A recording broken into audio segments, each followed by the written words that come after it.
রাস্তাঘাট আপনি জানেন যে এখানে সড়ক ও জনপথ কিছু রাস্তা করে এলজিডি করে এবং আমাদের মাধ্যমে আমরাও কিন্তু রাস্তা বিশেষ করে মাটির রাস্তাগুলা কাঁচা রাস্তাগুলা এই সলিং রাস্তাগুলো আমরা করে থাকি।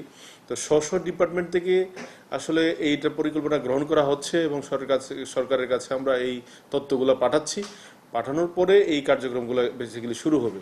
আর আপনি যেটা বলেছেন মৎস্য, কৃষি এবং লাইভ স্টক, এই তিনটা ডিপার্টমেন্ট ব্যাপক ক্ষতি হচ্ছে কুমিল্লায় এবং সেখানেও স্ব ডিপার্টমেন্ট থেকে ইতিমধ্যেই আনুমানিক একটা ক্ষয়ক্ষতির ইয়ে দিয়েছিল।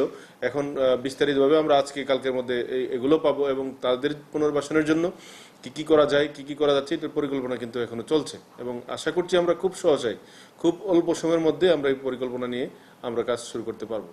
এবং এটা আমাদের যে বৈষম্য বিরোধী ছাত্র আন্দোলনের যে সমন্বয় বৃন্দ আছেন তাদের মাধ্যমে এগুলা একদম ইয়ে লেভেলে গ্রামের যে অজপাড়া গায়ে যেখানে যেখানে কোনো যোগাযোগ ব্যবস্থা নাই সেখানেও কিন্তু আমরা এই ত্রাণ সামগ্রী পৌঁছানোর ব্যবস্থা করেছি।